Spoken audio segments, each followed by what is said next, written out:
Assalamualaikum warahmatullahi wabarakatuh. Innal hamdalillah nahmaduhu wa nusalli wa nusallim ala rasul karim wa ba'du. Sahabat, kita dengarkan hadis baginda Nabi sallallahu alaihi wasallam, 7 golongan dinaungi dan dirahmati Allah Subhanahu wa taala. Dari Sayyidina Abu Hurairah radhiyallahu anhu, saya mendengar baginda Rasulullah SAW bersabda, ada 7 golongan yang dinaungi, dirahmati Allah Subhanahu wa taala ketika tidak ada naungan selain naungannya. Yang pertama, pemimpin yang adil. Yang kedua, pemuda yang sejak kecil rajin beribadah kepada Allah Subhanahu wa taala. Yang ketiga, laki-laki yang hatinya selalu terpaut pada masjid-masjid. Yang keempat, 2 orang lelaki yang saling mencintai karena Allah Subhanahu wa taala. Mereka berkumpul dan berpisah dalam cinta. Yang kelima, laki-laki yang digoda oleh wanita bangsawan lagi cantik. Lalu ia berkata, sesungguhnya aku takut kepada Allah Subhanahu wa taala. Yang keenam, laki-laki yang bersedekah secara sembunyi-sembunyi sehingga tangan kirinya tidak mengetahui apa yang disedekahkan oleh tangan kanannya. Dan yang ketujuh, laki-laki yang mengingat Allah Subhanahu wa taala dengan bersunyi diri sehingga berlinang air mata. Hadis riwayat Bukhari, Muslim dari kitab At-Targhib dan Mishkat. Faedah, berlinangan air mata dalam hadis ini maksudnya menangis karena mengingat keburukan dan dosa-dosanya. Dapat juga bermaksud menangis karena dorongan rindu kepada Allah Subhanahu wa taala, lalu tanpa sadar meneteskan air mata. Syekh Tasbit Munani rahmatullahi alaihi meriwayatkan bahwa seorang syekh berkata, aku mengetahui doa yang mana yang diterima oleh Allah Subhanahu wa taala. Orang bertanya, bagaimana engkau dapat mengetahuinya?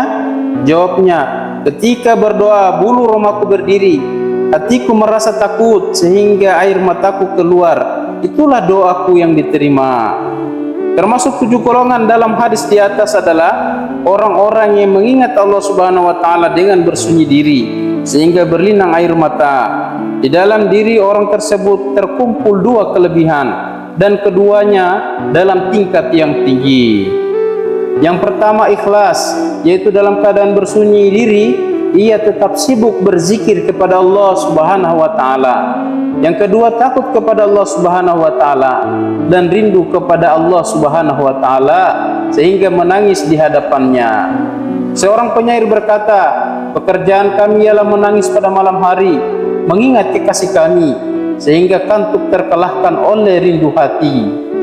Sedangkan kata-kata laki-laki yang mengingat Allah Subhanahu wa taala dengan bersunyi diri, para ahli tasawuf berpendapat bahwa kata tersebut bersunyi diri di sini memiliki 2 pengertian.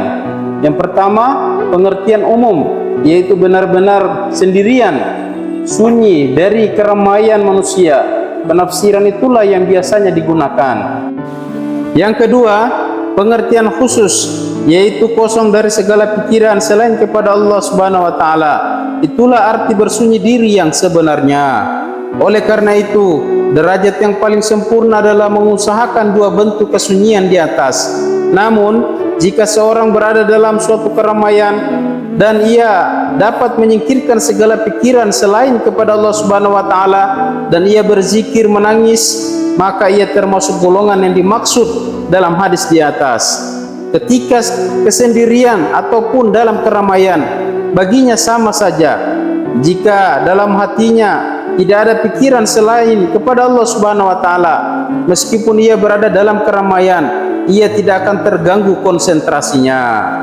Mengingat Allah Subhanahu wa taala dengan rasa takut sehingga mengeluarkan air mata merupakan kekayaan dan karunia yang tidak ternilai harganya.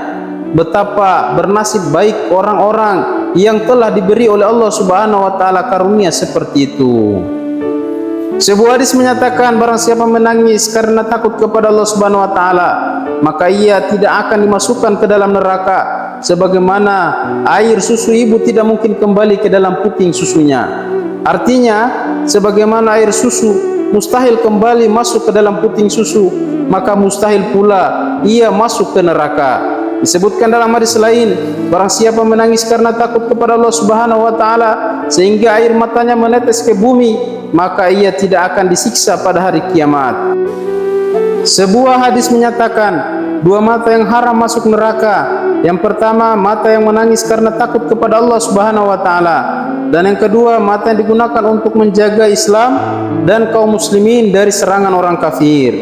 Disebutkan dalam sabda beliau yang lain, neraka diharamkan bagi yang pertama mata yang menangis karena takut kepada Allah Subhanahu wa taala. Yang kedua, mata yang digunakan untuk bertugas jaga di jalan Allah Subhanahu wa taala.